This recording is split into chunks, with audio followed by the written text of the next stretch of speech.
She stood in the doorway of the kitchen, arms crossed, expression tight. I had just taken the lasagna out of the oven, her favorite, and set the plates down like I always did on Sundays. It was our ritual, or at least it used to be. "I'm not hungry," Selena said, her tone sharp and final. I looked up, confused but calm. "Did something happen?" She shrugged, avoiding eye contact. "No. I just think I'll start eating dinner with Mom from now on, once I move in with her." The fork slipped from my hand. It clattered against the plate, a sound louder than it had any right to be. "You're moving in with Elira." I kept my voice steady, though I felt my stomach sink. "When I turn 18, she said, "it's legal then. And I don't think this setup makes sense anymore." My throat tightened. "What setup?" She looked right at me, then jaw set, voice cold. "You're not my real mother, Maris?" It took me a second to breathe. I thought I misheard her, but the words just sat there between us, heavy and loud, louder than anything she'd ever said to me before. "I mean, biologically," she added, as if softening the phrasing made it any less brutal. "Dante gets me. Mom believes in what I want. They're not trying to force college down my throat. They want to help me build my brand." Her words came fast practiced, like she'd rehearsed them in her head all weekend. She mentioned the Maserati rides, the Instagram reels Elira said had natural energy, and Dante's plan to turn her into a teen wellness influencer. I listened. That's all I did. I didn't interrupt. I didn't cry. I just looked at the girl I had raised for 9 years and tried to find some piece of the child I knew. There was none. When she finished, she gave a small, dismissive smile. "I just thought you should know." I nodded once quietly. Then I reached across the table, turned off the oven, and said, "Thank you for being honest. I'll make some decisions tonight, too." She blinked, surprised by my calm, but I'd already turned away, gathering plates that no longer had anyone to eat from them. I didn't sleep that night. Instead, I made a list. School, car, fund, responsibilities. By morning, I was ready. The first night Elira didn't come home, Selena was 5. I remember sitting on the edge of her twin bed, brushing her curls back while she tried to understand why her mother hadn't said goodnight. I told her Elira had to go somewhere important, that she'd be back in the morning. I didn't believe it, but Selena needed to. She didn't come back the next morning, or the one after that. By the time the custody papers were signed, Elira was already 3 states away, living in a studio apartment with a man named Paul, who sold supplements out of the back of a CrossFit gym. She didn't fight for visitation, didn't ask for weekends. Her attorney submitted one sentence: "My client does not wish to pursue custody at this time." That's how it began. Not with drama or screaming or court battles, just silence. I didn't plan to become a mother. I had just turned 30 and was 2 years into a demanding project engineering role at a firm downtown. My life was spreadsheets, hard hats, and deadlines. But Selena became mine the moment her world cracked open and I stepped in. Not because I had to, because no one else would. I didn't have much. I lived in a 2-bedroom rental and drove an old Ford that wheezed on hills. But I made it work. I found a secondhand piano for her music lessons. When she had nightmares, I curled up beside her, even when I had a 6 a.m. site meeting. Every time she said "Mommy," I never corrected her. Private school wasn't in the plan, but after a 5th grade teacher told her she wasn't leadership material, I toured 6 campuses until I found one where the girls raised their hands without fear. I refinanced my car, took freelance permitting jobs on weekends, and enrolled her at St. Ren's at $27,000 a year. There were no vacations. I skipped dental cleanings and haircuts, sometimes meals. But she had what she needed: summer camps, birthday parties, the car she wanted at 16. I said yes to things I couldn't always afford because I wanted her to feel chosen. She never asked where Elira was. Not really. And I never brought it up. I thought we had a rhythm unspoken, but secure. Until last night.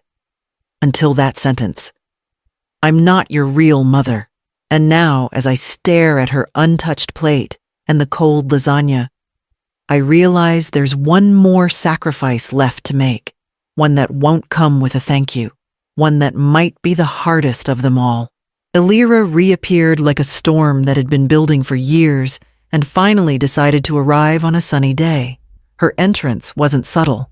It was a white Maserati with red leather seats and tinted windows parked outside my house, like a declaration of superiority. Selena came back from that first weekend glowing. She had a fresh manicure, a new leather tote bag, and 1,000 new words for what I was doing wrong. Mom said you don't really support me, she said. On Monday morning, her voice breezy, like she was talking about the weather.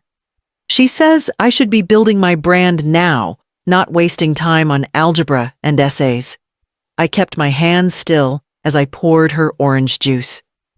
Your brand, I could be an ambassador by next month. Dante knows people in wellness circles. They said I have natural magnetism. Dante, the boyfriend. A 40-something man with veneers too bright for winter and a handshake like a soft apology. He had introduced himself at pickup last week by complimenting my landscaping and suggesting we collaborate on an outdoor content shoot with Selena. I declined. Selena started coming home later. Her bedroom, once filled with books and watercolor sketches, now had a ring light and boxes of PR samples. She stopped talking about college. She stopped asking me to review her essays. And then, while we sat in the car outside the grocery store, she said it. You know, she began looking out the window. Elira just gets me. She listens. She doesn't judge every idea I have. She actually believes in what I want to do. I didn't say anything. I just kept my eyes on the cart corral in the parking lot. She's my mom. My real mom. It didn't come with venom. That's what made it worse. It came like a fact she had finally accepted, one she expected me to agree with. I nodded slowly because there was nothing else to do. Because no fight I picked would bring her back from wherever she was already standing. When we got home, I watched her walk into the house with her tote bag slung high on her shoulder, like armor.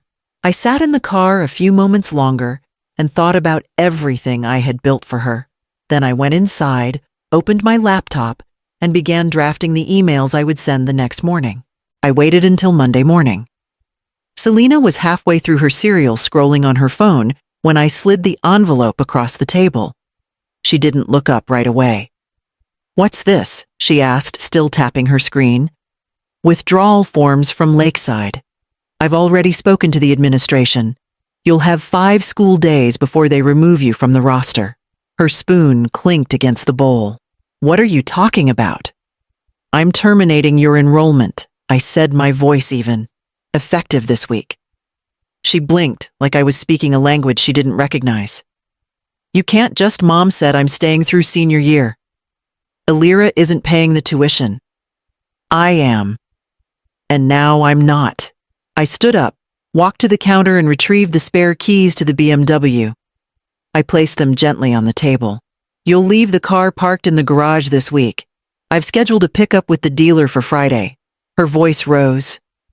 You're selling my car. It's under my name. I'm reclaiming it. You can't be serious. I'm completely serious. She stood chair, screeching against the floor. This is because of what I said. You're punishing me. I met her eyes. I'm adjusting to the new arrangement. If I'm not your mother, then I don't owe you a mother's sacrifices. She stared at me like I'd slapped her. You're being petty. No, I'm being practical. She scoffed, arms folded. What about my college fund locked? Reserved for my child. Right now, that isn't you. She opened her mouth, then closed it. Anger flushed across her cheeks, but she couldn't form a reply. I could see the panic behind her defiance. She was calculating, figuring out how far this might actually go. Fine, she said after a moment. I'll talk to Mom. She'll cover it. I nodded. That's your decision. She stormed out, slamming her bedroom door behind her. I heard drawers opening and closing, the unmistakable chaos of someone trying to reassert control over a situation they never expected to lose. I sat down and finished my coffee. That afternoon, I called my bank and redirected the auto insurance. I listed the car online. I updated my budgeting spreadsheet, reclassified the college savings under pending. The numbers didn't make me feel better, but they steadied me. At dinner, the silence between us was so sharp, I didn't bother filling it. The next morning, the school called. She hadn't shown up. It started with a caption under a heavily filtered photo of Selena staring out a cafe window. Not all wounds leave bruises. Sometimes the worst pain comes from the people who raise you. I didn't even see it at first. One of my co-workers forwarded it to me with a concerned message. Is everything okay at home? Within hours, the post had nearly 200 likes and a cascade of supportive comments, some from kids at Lakeside, others from strangers. Sending love. You're so brave for speaking your truth. And then buried in the replies, she never deserved that woman anyway. That woman? Me. I didn't respond. Not on Instagram, not by text. But I took screenshots of everything, every edit, every reply. I copied the post into a folder on my desktop labeled for records. By evening, the messages started rolling in. Elira called first. I let it go to voicemail. Then came the texts, 47 of them, in less than 3 hours. You've traumatized my daughter. You're emotionally abusive. My cousin says what you're doing is illegal. You can't just abandon her like this. You're sick. She's a child. You'll be hearing from our lawyer. I didn't respond to any of it except once. If you believe you have a legal claim, feel free to pursue it. She didn't like that. The next voicemail came with tears and shouting in the background. Elira screaming that I was destroying Selena's future, that Dante couldn't possibly afford the tuition, and that I was bitter, controlling, and jealous. I muted her number and forwarded everything to my friend Naomi, who's an attorney. She told me to keep doing what I was doing. Document, stay quiet. Don't escalate. The worst part wasn't the messages. It was the way our extended family began to divide. My cousin Lena messaged me. I don't know what's going on, but if Selena needs a place to stay, we have a guest room. My aunt posted something vague on Facebook about people who think money makes them a parent.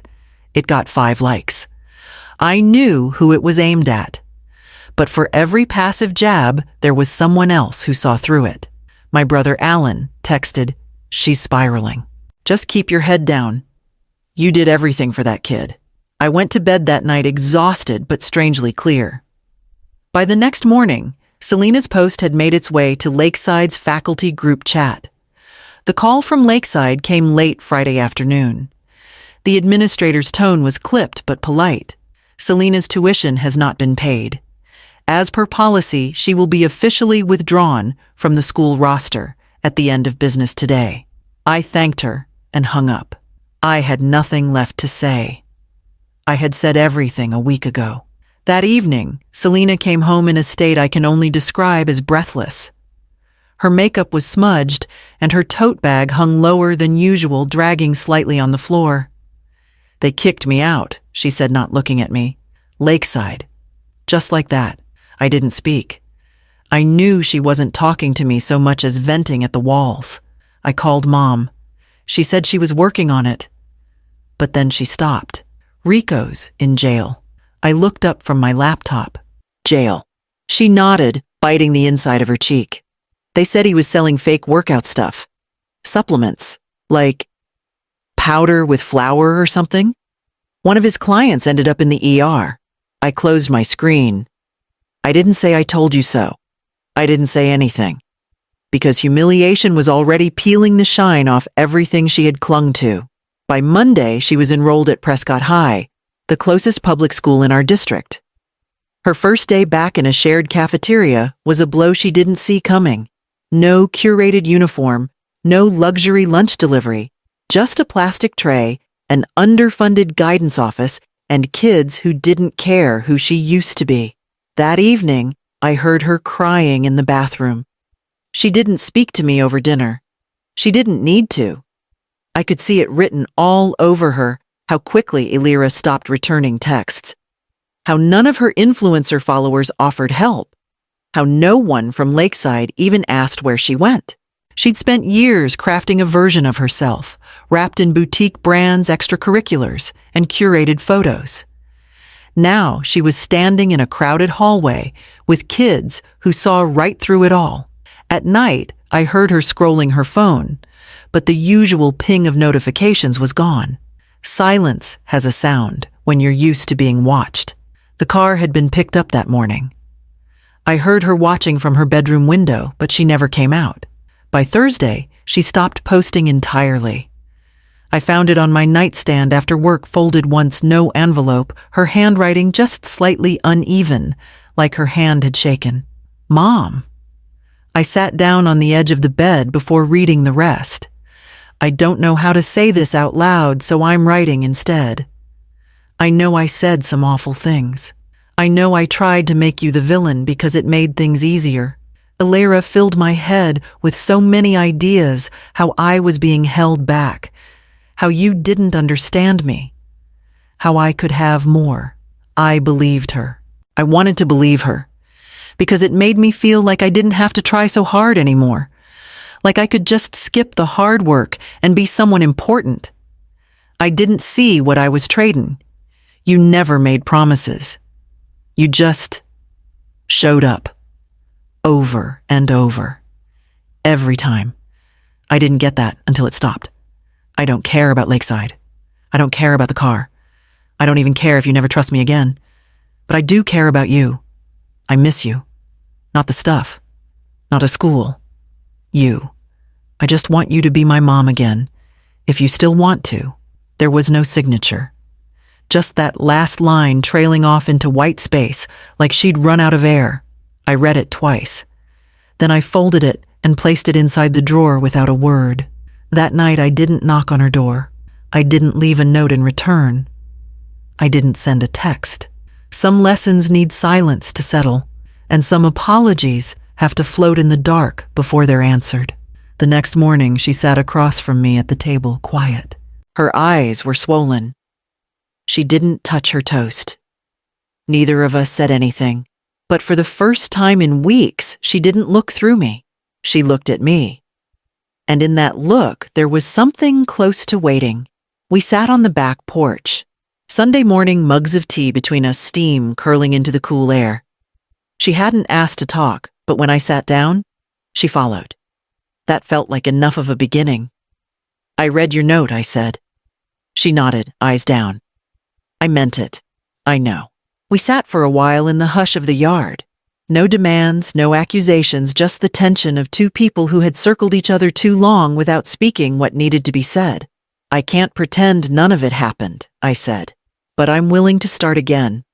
With conditions. Her eyes lifted to mine, cautious but open. You'll need to get a part-time job. Weekends or afternoons. Something to teach you what it means to earn the things you want. She nodded. You'll also need to maintain at least a 3.5 GPA if you want any part of that college fund to remain an option. Another nod, a bit slower. And the most important one, respect. That means no shouting, no undermining, no entitlement.